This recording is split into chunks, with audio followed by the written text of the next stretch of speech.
movement like Tommy Brennan and the late Jimmy Reid are converts to the cause of independence.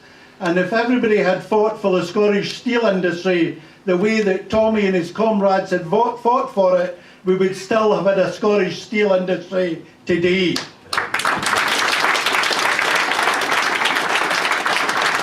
But there's a lesson in there, and it's a lesson that Tommy learned and I learned and many other people learned. And let me just say, it's no accident that everybody on this platform tonight are former members of the Labour Party. Tommy's a former member of the Labour Party, Elaine was a member of the Labour Party, Michael was a member of the Labour Party, and I was a member of the Labour Party. I was brought up as the son and grandson of a miner. My brother was a miner. Every uncle was a miner. And when I got interested in politics in the 60s, when Harold Wilson was the leader of the Labour Party, if you lived in a mining community and you were interested in politics, you never thought about it. There was only one party you joined, and it was the Labour Party.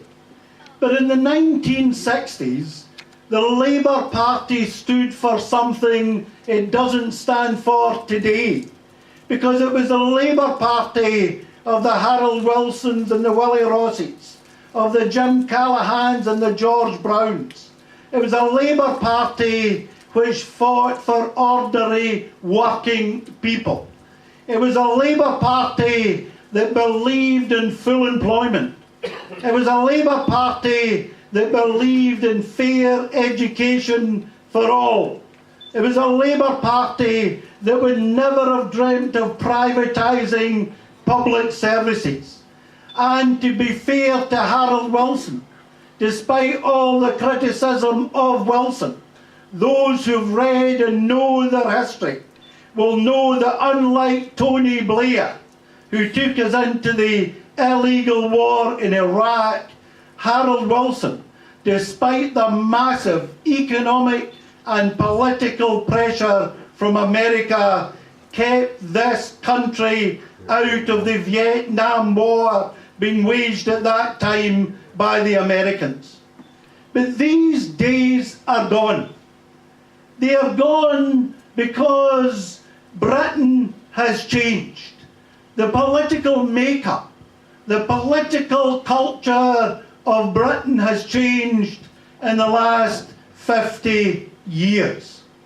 Because the reality is today, the only way a Labour Party in Britain can win an election for Westminster is by adopting a pale blue version of Tory policies. Because the culture, particularly in the southeast of England, is a Tory culture. They believe in Tory values. And I believe those values are alien to the majority of people, including actually to many Tories in Scotland. Because we believe in helping your fellow human being. We believe that we should look after each other. We still believe in full employment and all the other things that Harold Wilson and that generation believed in. And we believe that we should also make our contribution to the international community, not by bombing the folk in Iraq, but by helping the people in Africa who are starving, by trying to play our part, to try to ensure we get to a day as soon as possible when no child in Britain, no child in Africa, no child in India or any other part of the world goes without food and goes without a proper education. Because as well as being Scottish patriots, as well as believing in the need for Scotland to be a self-governing nation, we believe we have a bigger role to play in the world as a people and as a country. Now this referendum next year is not about whether you want Alex Salmond or Joanne Lamont to be the First Minister or Prime Minister of Scotland. It's not about personalities. It's not about political parties. It's far, far bigger than personalities and parties. It's about the future of our country. And that means we've got to think not in terms of party or personality, but in terms of what do we want for our country. What kind of Scotland do we want for the future? Now, I know it's hard to believe, but I'm now a grandfather with 2 grandwains. No, they're no 30 and 40 years of age. They're 3.5 and 2, Holly and Maisie. And that's who I'm thinking of, Holly and Maisie. Because if I look at Scotland today, even with all the improvements the Scottish Parliament under Labour and under the SNP have made over the last 14 years, despite all those improvements, the reality is the real power, the power over the purse strings, the power over the things that matter the most over Scotland still resides in Westminster. And the worst power of the lot is the power of the people Firth of Scotland effectively to impose in us a government we have never, nor I believe ever would, vote for. You know, I'm 62. I've lived most of my life under a Westminster government that Scotland never voted for. And the reality of that is we've got far more people in Scotland who are living in poverty than we would ever dare allow to happen if we had the power over our own country in Edinburgh. When I was a young man, a young research officer for the Labour Party in Scotland, I always remember a report coming out from a body called the National Children's Bureau. And the report was called Born to Fail. Born to Fail. And what it showed was that 1/3 in the mid-1970s, before the oil flowed, 1/3 of all children at that time in Scotland were born to fail. And they were born to fail for 3 reasons. High levels of unemployment, low levels of income, and poor housing. 2 weeks ago, the National Children's Bureau published a new report. And it was not just on Scotland, it was about the whole of the United Kingdom. And it pointed out that over the last 40 years, during which time the British Treasury has taken 300 billion of oil revenues, not to mention all the money from all the industries that it sold off, which is billions more, despite all those billions flowing in to the Treasury in London, the National Children's Bureau pointed out that in Britain today there are 1.5 million more children living in poverty today in Britain than was living in poverty 40 years ago. And yet the No camp say we dare not vote yes because we are part of the most successful union that has ever existed. What is successful? If 1.5 million, that's not the total figure, that's the additional figure of children living in poverty over the last 40 years. They say Britain's a great success story. If it's such a success story, why are there 2.5 million people unemployed in Britain today? Why is it we're so poor as a country, despite all those billions flowing into the Treasury, that we're spending £7 billion on building 2 new aircraft carriers, and once they're built, one of them's going to be mothballed because they haven't got the money to send it to sea.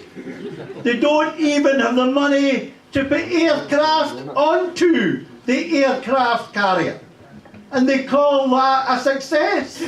Successful Britain. Britain, to say Scotland couldn't pay its way. Britain has the highest debt as a percentage of its GDP, total output, of any country in Europe. It's even higher than Portugal and Greece. And Britain has not paid its way in the world, has not had a trade surplus for 15 years. And they call that success.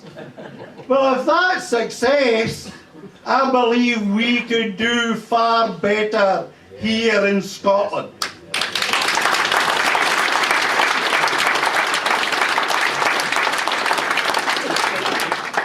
What this is about next year, it's about power. Where does power lie in Scotland? Is the power going to lie with the Scottish people, or is the power going to stay with whoever the rest of the United Kingdom elects forever at Westminster? Now, we don't need to learn any new lessons. We know the consequences of letting Westminster run Scotland. We know what it's been like for all these years. We know about the poverty of our young people. We know about the joblessness. We know about the cuts. We know about the bedroom tax that even Ed Miliband refuses to promise to abolish. We know about the attacks on disabled people.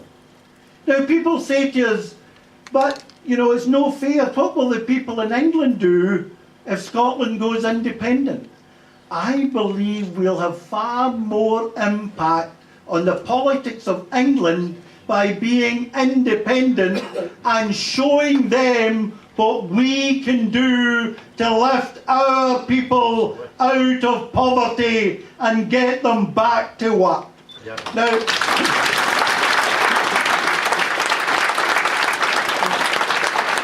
as Michael said, my job in the government at the moment, and you never can when there's a reshuffle, so it's only for tonight I can say this, but at the moment I'm called the Cabinet Secretary for Health and Wellbeing. Quite a number of the folk who are telling you to vote no next year were the same folk who told us to vote no to a devolved parliament in 1997. Joanne Lamont was one of them. Joanne voted no. She was against the creation of any Scottish Parliament. The Tories were against it. And of course, many of the voices speaking out against a yes vote, the same folk or from the same creeds of the people who 14 years ago told us no to have a parliament at all. Well, you take just one subject, the National Health Service. Supposing Joanne had won the argument and the Scottish people had voted no to a devolved parliament, our health service at the moment would be run from London. Oh, there'd be a Secretary of State, but that's a mouthpiece for London. It would be run from London. So what would be happening to the Scottish Health Service today if we hadn't had a Scottish Parliament with independent control of the National Health Service? It would be getting privatised. There would be no free personal care for our old folk. There would be no free prescriptions. They're now up to over £8 south of the border. We wouldn't have the investment in the health service we've got in Scotland today, where we are spending a third of our entire budget on the National Health Service. Now, I'll be the first to admit the health service isn't perfect. Of course it's not. It's a huge organisation, and sometimes it gets it wrong. But I'll tell you this, if it came to a choice between keeping control of the National Health Service in Scotland and handing it back to London, I know where my vote is. I want to keep it in Scotland.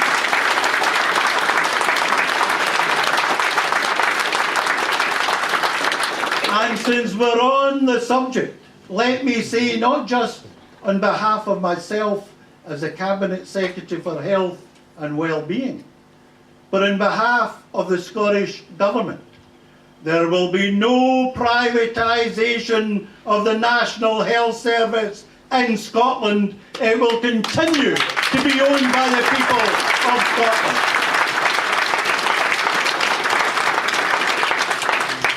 So the choice is very, very clear.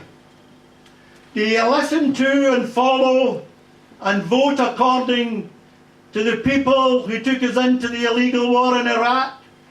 Do you listen to and follow the advice of those who are privatising, including Blair and Brown, who started the privatisation of the health service south of the border? Do you listen to those who are quite happy to see so many children living in poverty and pensioners? Do you follow those who say the bedroom tax is the right thing to do? Do you follow those who believe that cuts in help for the disabled is the right thing to do? Do you follow those who are happy and content with 2.5 million folk unemployed? Do you follow this lot in London who couldn't run a whelk stall, never mind a nation? Or do you listen to the Tommy Brennans of this world, who know from first-hand experience, if my granddaughters and his grandwains, and Elaine has the go grandwains yet, but her wains, I'm only 32. I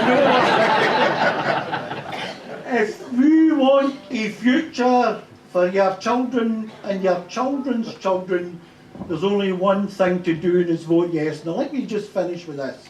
Still in the National Health Service. Let me draw a contrast between the National Health Service here and the National Health Service in Norway. And I picked Norway because it's a northern European country, as is Scotland. It's a vast country with a small population, as is Scotland.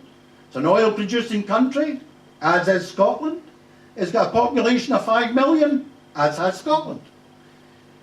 In the National Health Service in Scotland, in Norway, if you have something wrong with your chest, or a bronchial condition, or you have a skin condition, say, that would benefit from a period in the sun, the Norwegian, this is true, the Norwegian Health Service pays for you to go to Spain and Portugal for a break as part of your treatment.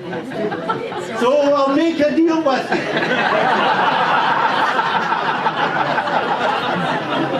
You vote yes and we'll deliver a holiday in Spain and Portugal for all those with a skin condition and a bronchial condition.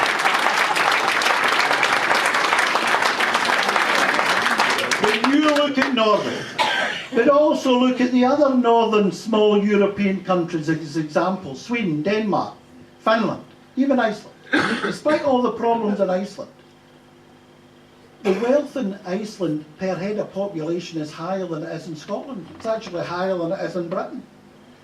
And if you look over the last 30 years, no matter what the measurement is, economic growth, wealth per head, best education, best health service, jobs, training, you name it, childcare, on every single table, in every single year For the last 30 or 40 years, the top performers in the world have been the 4 small Scandinavian countries, Norway, Sweden, Denmark and Finland. And only one of them, in terms of natural resources, is as rich as Scotland. The rest don't have the natural resources that we have got in Scotland. Last week, now that we've had control of education independently in the Parliament for 14 years, last week there was an international league table that showed Scotland, the country that Churchill said was second only to the Greeks in terms of our contribution to global civilization. In Scotland, 3 of the top 100 universities in the world are in Scotland, a nation of 5 million people. So I say this to you, with independent control of health, with independent control of education, even when we don't have a full control of the purse strings, we have been able to look after our people, make sure they have free tuition at university, free personal care, make sure that our people, as far as we can, are properly looked after. That's just with a wee bit of power we've got the new. Think of what we could do if we had all those powers residing in Westminster over Scotland transferred to Scotland. To quote Martin Luther King, it wouldn't be a case of just having a dream. We could dream, but more importantly, we could turn our dreams into reality for every Wayne and Grand Wayne in Scotland. Vote yes.